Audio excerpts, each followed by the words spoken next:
These are the major stories for this evening. The opposition People's National Party wants a deeper investigation into the government's controversial drain cleaning and debushing program. PNP officials chided the government over its response to a report from the contractor. The political directorate of the Jamaica Labour Party decided that these are the hand-picked 5 contractors.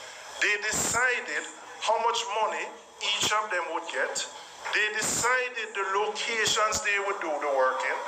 And then they instructed the NWA to do the contracting. Mendacity and hypocrisy. I come into the mendacity. The PNP's General Secretary further took the government to task over the issue of the absence of the naming of the subcontractors. Normally, you're supposed to indicate to the NWA who your subcontractors are.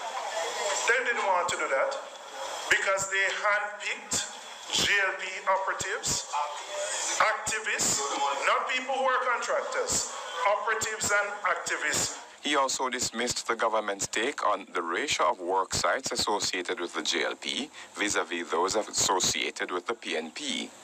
The government highlights that the report showed 506 PNP-held communities were cleaned compared to 425 for the JLP. I see a report that said them spend $1.2 million on Bush Diner Road. Bush what? No, if you know Diner Road, no Bush not on Diner Road. So obviously, my constituency and the communities are part of the 506 under the PNP. And not one PNP member of parliament was consulted. Not one PNP council was consulted. Julian Robinson believes there should be deeper investigation into who gave instructions for money to be spent, whether there was actual expenditure, and where it was spent. Irvin Forbes, CVM Live. Opposition backbencher Fitz Jackson is not putting the issue of banking fees on the back burner, with another salvo at the practices of deposit-taking institutions at a recent seminar entitled Banks Law and Morality. CVM Live's Joel Crosskill reports.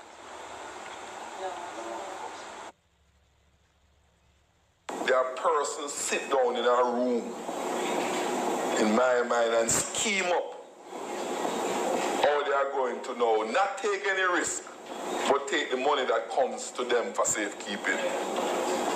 No risk at all. Because you need to bank, so you must bring it come here. I'm going to find a way to sit quiet in my room and amass my bottom line while you go out there and work. MP for South St. Catherine Fitz Jackson, who tabled a private member's amendment bill to the Banking Services Act in September of 2016, is equating the actions of the banking sector to that of scammers. In my mind, it is no different than in Western Jamaica with the scammers. No. What is it that the scammers do? They come up with a fancy argument on the phone to tell those old people why they must give them their money and they're going to give them something in return. The author of the minimum service package being recommended to the sector says depositors are being bilked by banks with late fees, dormancy fees, withdrawal fees, and even minimum balance charges. The MP highlighted the fact that depositors are responsible for much of the profits enjoyed by banks currently. I always wonder how the banks make so much profit while the economy is growing at a very low or no rate. What are you making the money from? What is the business activity taking place from which you are earning? Part of it, great part is the fee. In fact, the Bank of Jamaica study showed that over, and the most recent number, 40% of the profit of the banks are from fees. Mr. Jackson suggests that the behavior of banks must change if Jamaica is to develop.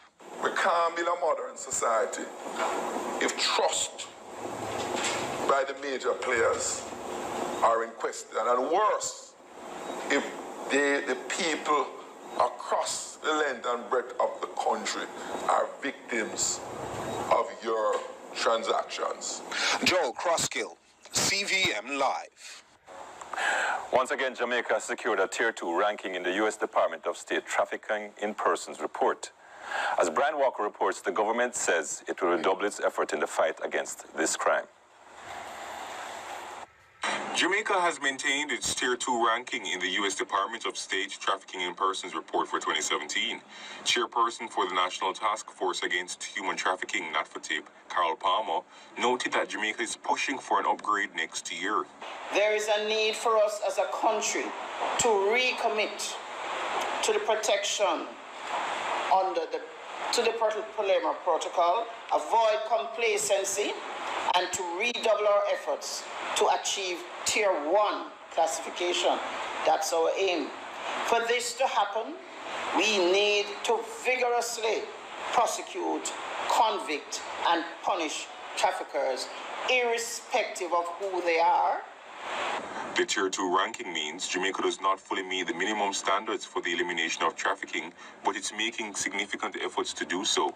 The report acknowledges that Jamaica has demonstrated increasing efforts by securing 2 convictions, prosecuting 9 trafficking cases against 13 alleged traffickers, and investigating 40 potential new trafficking cases.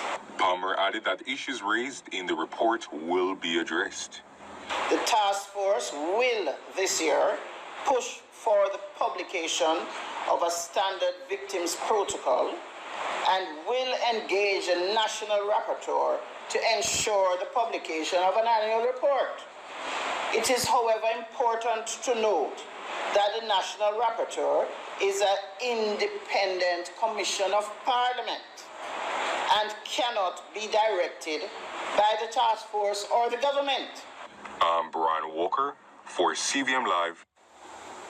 A suspected thief was nabbed during a security sting operation in New Kingston after his female victim consorted with security personnel to barter for her valuables.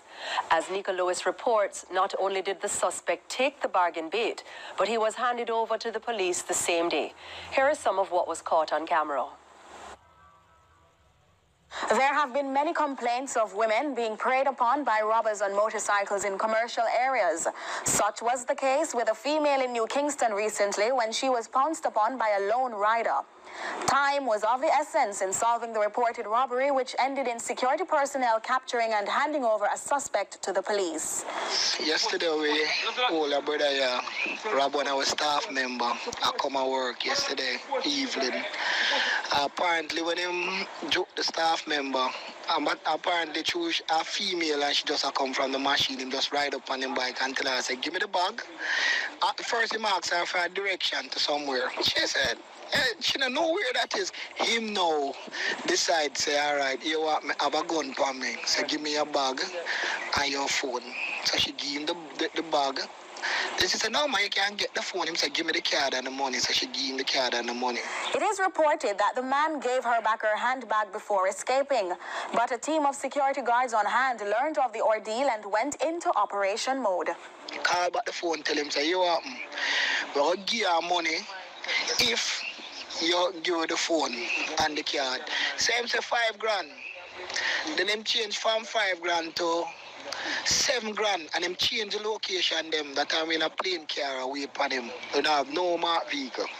Park up in the gas station and wait upon him as him ride in and come off of the bike. Kickstand and go call the girl.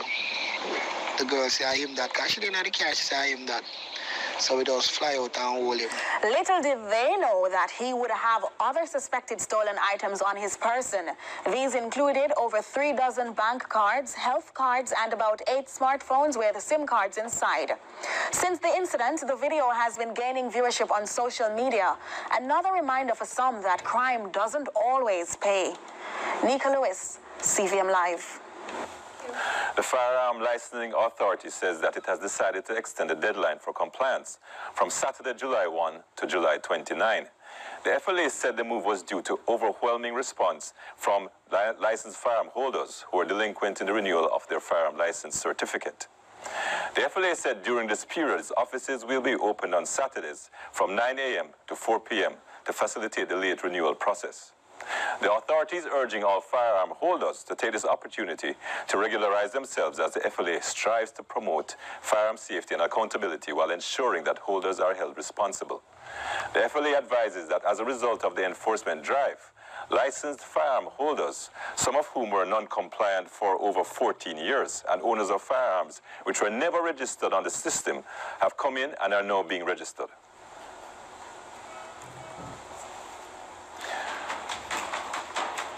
Still to come, international and regional news.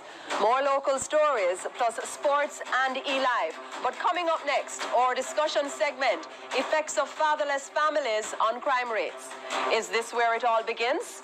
We have quite a panel to discuss. Anthropologist Dr. Herbert Gale and the Reverend Al Miller. That's next, immediately following this break.